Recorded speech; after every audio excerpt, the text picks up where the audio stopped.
Hello friends, প্রথমেই বলি যে 27 June RD. Barman birthday special দুটো গান আপনাদের শোনাবো বলেছিলাম। তো লাস্ট মোমেন্টে আরও একটা রিকোয়েস্ট সং অ্যাড হয়েছে, মানে মোট 3টে গান আজকে আপনাদের শোনাবো।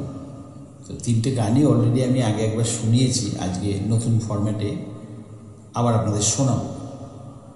তো গান যেটা শোনাচ্ছি সেটা রাজেশ খান্না হেমা মালিনী অভিনীত মেহবুবা সিনেমা থেকে। গানটা অরিজিনালি সেপারেটলি গেয়েছেন লতা মঙ্গেশকর এবং কিশোর কুমার, আর সিনেমাটা খুব সম্ভবত 1976-এ রিলিজ হয়েছিল।